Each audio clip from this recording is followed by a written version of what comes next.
Before his controversial news conference Monday with Russian President Vladimir Putin, President Trump was causing controversy not for being obsequious, but for being overly aggressive. Trump went to the NATO summit in Brussels, drove a wedge through a sensitive NATO subject, and according to some reports seemed to threaten to pull out of the agreement.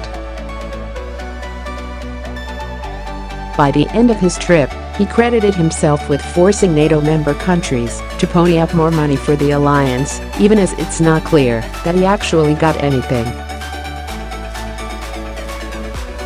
But does the guy who claims to have saved NATO even understand it? It certainly doesn't seem so.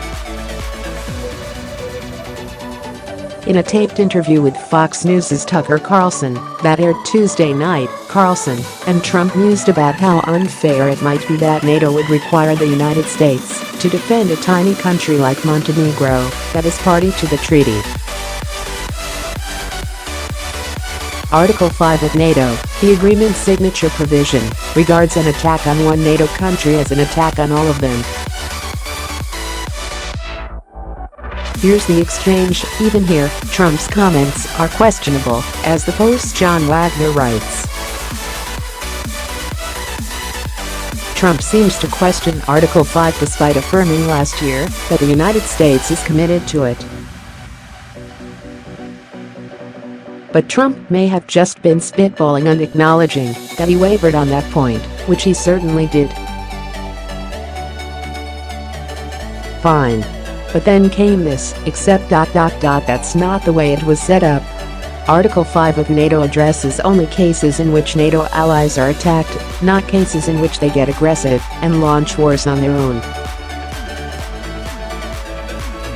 Here's how it reads. The parties agree that an armed attack against one or more of them in Europe or North America shall be considered an attack against them all, and consequently they agree that, if such an armed attack occurs, each of them, in exercise of the right of individual or collective self-defense recognized by Article 51 of the Charter of the United Nations, will assist the party or parties so attacked by taking forthwith, individually and in concert with the other parties, such action as it deems necessary, including the use of armed force, to restore and maintain the security of the North Atlantic area.